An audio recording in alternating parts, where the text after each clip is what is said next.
The year is 1519. In the heart of what is now Mexico, the Spanish conquistadors issued a decree that changed the course of agricultural history. They did not ban a weapon. They did not ban a religion. They banned a plant. Soldiers were ordered to burn thousands of acres of crimson fields. Storage jars were smashed. The punishment for anyone caught possessing or cultivating this crop was not a fine. It was the amputation of hands or execution. For 300 years, the colonial powers tried to erase this organism from the face of the earth. They hunted it down with the same ferocity they used to hunt rebels.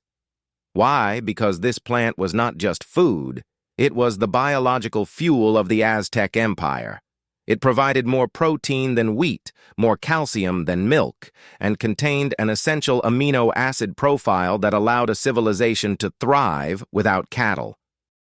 The Europeans knew that to conquer the people, they had to destroy their source of strength, so they pushed it into the shadows. They branded it as pagan, dangerous, and uncivilized, and they succeeded.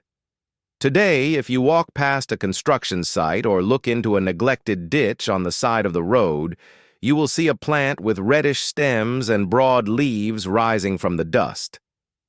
You probably call it pigweed. You have been taught that it is a nuisance that steals water from your real crops. But you are looking at the survivors of a botanical genocide.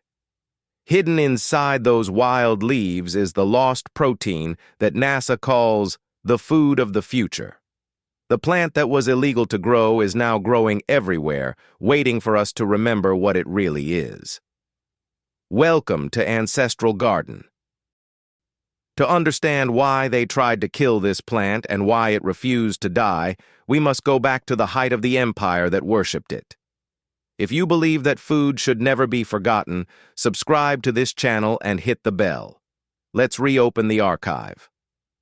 The archive opens in Tenochtitlan, the capital of the Aztec world, a city that rivaled the greatest capitals of Europe.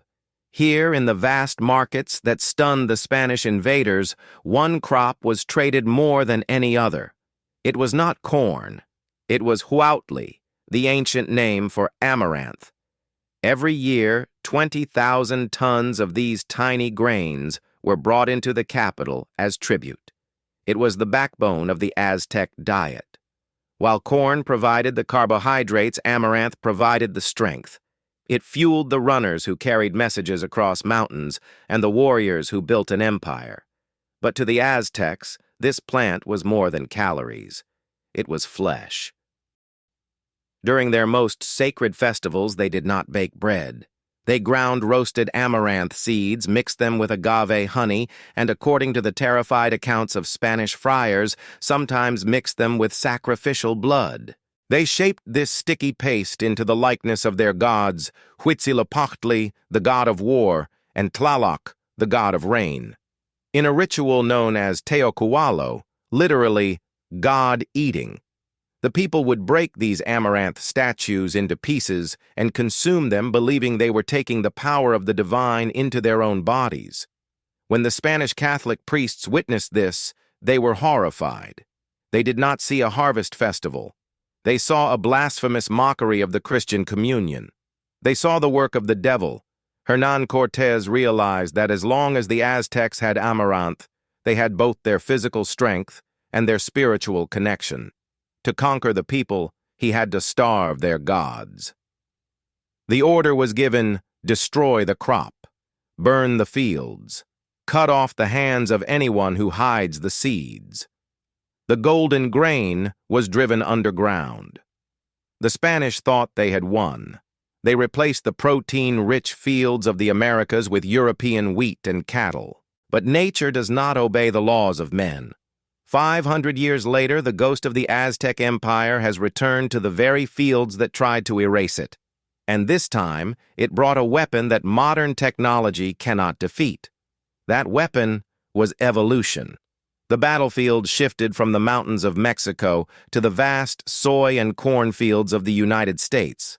Here, modern agriculture declared a new war. They didn't use fire. They used chemistry. Corporations like Monsanto engineered crops that could withstand massive doses of glyphosate, a herbicide designed to kill every green thing it touched. For years it worked. The fields were sterile, silent, and profitable. But around 2004, farmers in Georgia noticed something disturbing. In the middle of the dead zones where nothing was supposed to grow, a familiar red stem was rising. They sprayed it again. It didn't die. They increased the dosage. The plant just grew faster. This was Palmer amaranth, a close relative of the sacred Aztec grain. Under the pressure of chemical warfare, the plant did not just mutate. It rewrote its own genetic code. Biologists discovered that this plant had amplified a specific gene called EPSPS up to 160 times. It built a fortress of enzymes inside its cells that neutralized the poison before it could do any harm. It didn't just survive glyphosate, it laughed at it. It became a monster of our own making. Today in the American South, this plant is the stuff of nightmares for industrial farmers. It grows 3 inches a day. It can reach 10 feet tall, thick as a baseball bat. It is so tough that it wraps around the steel axles of million-dollar combine harvesters and snaps them like twigs. It has cost the U.S. agricultural industry billions of dollars. The irony is profound. The Spanish tried to ban it with laws, and it survived. The modern world tried to poison it with chemicals, and it became indestructible. We call it a weed because it refuses to be controlled. We call it an enemy because it breaks our machines. But while we are busy fighting it, we are missing the most important clue. Why is this plant fighting so hard to live? What is it trying to offer us that we are too blind to see? It turns out the monster in the cornfield is actually a treasure chest. While farmers were trying to poison it, scientists began to analyze it. And what they found inside those tiny seeds shocked them. In 1985, a different kind of explorer took an interest in this plant. Not conquistadors, but rocket scientists. NASA was looking for the ultimate food to sustain astronauts on long space missions. They needed a crop that grew fast, resisted disease, and provided complete nutrition. They didn't choose wheat. They didn't choose corn. They chose amaranth. NASA declared it a vital crop for the controlled ecological life support system. Why? Because amaranth solves a biological puzzle that most grains cannot. You see, staple crops like wheat and rice are chemically flawed. They are missing a crucial amino acid called lysine. Without it, your body cannot fully build muscle or repair tissue. That is why you cannot survive on bread alone. But amaranth is a biological anomaly. It scores a 75 on the protein digestibility index, rivaling animal proteins like casein and egg whites. While wheat and corn have zero usable lysine, amaranth is packed with it. It delivers not just more calcium than milk, but comes with magnesium and silicon to actually help your bones absorb it. This is not just food, it is high-performance fuel. It is a biological powerhouse. The tragedy of modern agriculture is that we have spent the last century perfecting the wrong crops.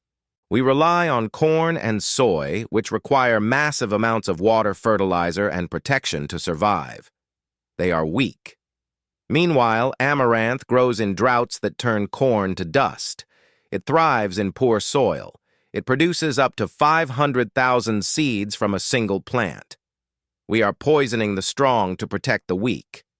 We are killing the medicine to grow the filler. The Aztecs were right. This wasn't just food. It was a survival strategy engineered by nature itself. And the best part, it hasn't disappeared. It has traveled. It crossed oceans and borders, disguising itself as a humble vegetable to survive. In India, it became Rajgira, the royal grain. In Vietnam, it is Rau Dền. It appears in every market, a staple of rural life. We boil it into a soup that paints our rice with the color of garnets. We eat it because it is cheap, easy to grow, and sweet. But even here we are suffering from collective amnesia. We eat the leaves of the wild varieties as a poor man's vegetable, but we throw away the crown jewel. Those thousands of tiny black or gold seeds at the top, That is poor man's caviar. That is the concentrated energy source that allowed Aztec warriors to march for days without rest. We are eating the packaging and throwing away the gift.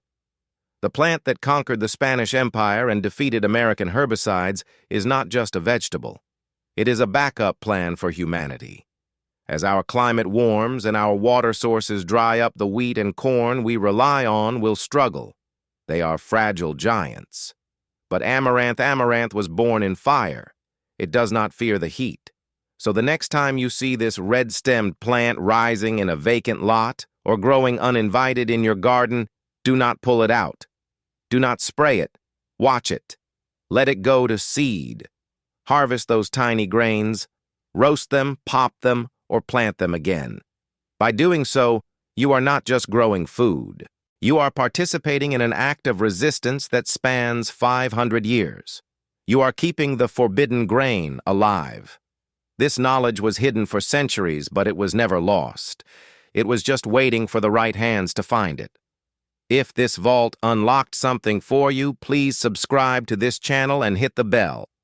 Like and share this video to help the seeds travel further. The next vault opens soon.